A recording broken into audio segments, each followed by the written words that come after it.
Assalamualaikum warahmatullahi wabarakatuh.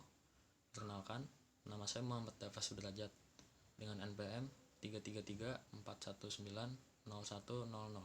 Di sini saya akan menjelaskan tentang proses pada permukaan padat. Yang pertama ada katalis heterogen. Berikut outline yang akan saya jelaskan.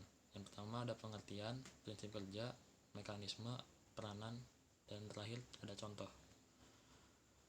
Pengertian: katalis heterogen adalah katalis dalam fase yang berbeda dari yang dimana reaktan dan produk ditemukan. Katalis bekerja dengan membentuk senyawa antara atau mengabsorpsi zat yang direalisasikan. Cara kerja yaitu dengan menempel pada bagian substrat tertentu dan menurunkan energi pengaktifan dari reaksi. Mekanisme katalis heterogen. Berikut ini merupakan mekanisme secara umum. Yang pertama, difusi molekul reaktan ke permukaan katalis. Yang kedua, adsorpsi reaktan pada permukaan katalis. Yang ketiga, reaksi difusi reaktan pada permukaan katalis. Yang keempat, reaksi dalam lapisan absorpsi. Yang kelima, desorpsi produk reaksi dari permukaan katalis. Yang keenam, abfusi pada produk keluar dari permukaan katalis. Selanjutnya ada mekanisme katalis heterogen menurut Langmuir-Hinshelwood. Yang pertama, atom A dan B terabsorpsi ke permukaan katalis. Kedua, atom A dan B berdifusi melalui permukaan. Yang ketiga, atom A dan B berinteraksi satu sama lain. Dan terakhir, sebuah molekul terbentuk dan terjadi desorpsi. Contoh mekanisme Langmuir-Hinshelwood.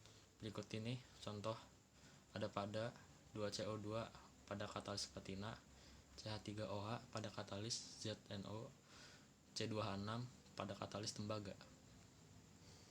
Selanjutnya, mekanisme menurut Ehley-Riedel. Yang pertama, atom A diadsorpsi oleh permukaan katalis. Yang kedua, atom B lewat, kemudian berinteraksi dengan atom A yang ada di permukaan katalis. Ketiga, atom A dan B saling berinteraksi satu sama lain. Dan terakhir, sebuah molekul terbentuk dan terjadi desorpsi. Berikut ini perbandingan mekanisme antara mekanisme menurut Langmuir-Hinshelwood dan Ehley-Riedel.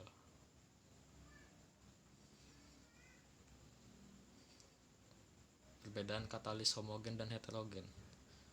Berikut nih perbedaan katalis homogen dan heterogen, yaitu ada pusat aktif. Homogen semua atom yang memiliki reaktivitas. Heterogen hanya atom-atom pada permukaan partikel. Terus konsentrasi yang dibutuhkan pada katalis homogen adalah rendah, sementara pada katalis heterogen adalah tinggi. Selektivitas pada katalis homogen tinggi, sementara selektivitas pada katalis heterogen lebih rendah. Masalah difusi pada homogen secara praktis tak ada, sementara pada heterogen ada. Kondisi reaksinya pada homogen lembut, pada heterogen parah. Penggunaan pada katalis homogen tertentu atau spesifik, sementara dalam katalis heterogen lebih luas. Potensi kehilangan aktivitas dalam katalis homogen bereaksi kembali dengan produk, sementara dalam katalis heterogen kristal logam mengalami sintering, keracunan, cooking, fouling, migrasi uap, metal pada suhu tinggi.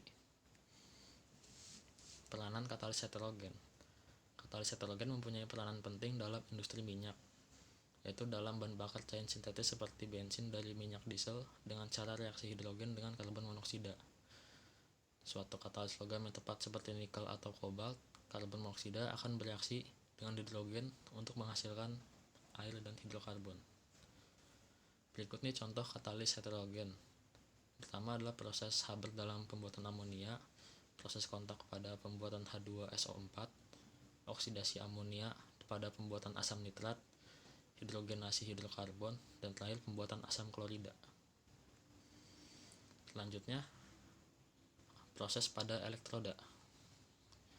Di sini akan membahas tentang pengertian, current density, atau kerapatan arus, persamaan Butler-Volmer, Tafel plot, voltametri, elektrolisis, dan terakhir sel galvani. Elektroda yang bersentuhan dengan larutan elektrolit memperoleh muatan akibat dari pelepasan atom ke dalam larutan sebagai kation, meninggalkan muatan negatif atau sebagai akibat dari ion yang melekat pada permukaan. Current density atau kerapatan arus adalah arus listrik yang mengalir melalui suatu daerah elektroda dibagi dengan luas daerah tersebut. Arus adalah laju aliran muatan kepadatan. Arus adalah ukuran laju proses transfer depan yang terjadi pada elektroda. Persamaan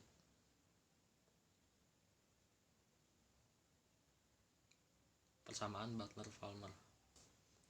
Persamaan Butler-Volmer merupakan salah satu persamaan dalam elektrokimia yang menyatakan arus listrik pada elektroda bergantung pada potensial elektroda. Berikut ini merupakan contoh rumus dari persamaan Butler-Volmer, di mana I itu adalah arus elektroda, I0 adalah densitas arus, E potensial elektroda, EQ potensial kesetimbangan, A luas area permukaan aktif elektroda, T suhu absolut, N jumlah elektron yang terlibat dalam reaksi elektroda, F konstanta Faraday, R konstanta gas umum. Persamaan ini diberi nama oleh ahli kimia bernama John Alfred Valentine Butler dan juga Max Volmer. Tafel plot merupakan persamaan yang menyatakan hubungan antara logaritma kerapatan arus terhadap overpotensial. Plot dari logaritma kerapatan arus akan dihasilkan garis Tafel baik katodik dan anodik, sehingga menghasilkan kurva Tafel. Selanjutnya ada voltametri. Voltametri berasal dari kata volt, ampero, dan metri. Kata volt merujuk pada potensial, ampero merujuk pada arus, dan metri merujuk pada pengukuran. Voltametri itu sendiri adalah metode elektrokimia di mana arus diamati pada pemberian potensial tertentu. Elektrolisis merupakan sel elektrokimia di mana energi listrik digunakan untuk menjalankan reaksi redoks tidak spontan. Prinsip kerja elektrolisis. Prinsip kerjanya itu menghubungkan kutub negatif dari sumber arus searah ke katoda dan kutub positif ke anoda. Terakhir ada sel galvani. Sel galvani atau biasa juga disebut dengan sel volta adalah rangkaian sel elektrokimia yang terdiri dari dua logam yang disambungkan dengan jembatan garam yang memanfaatkan reaksi redoks.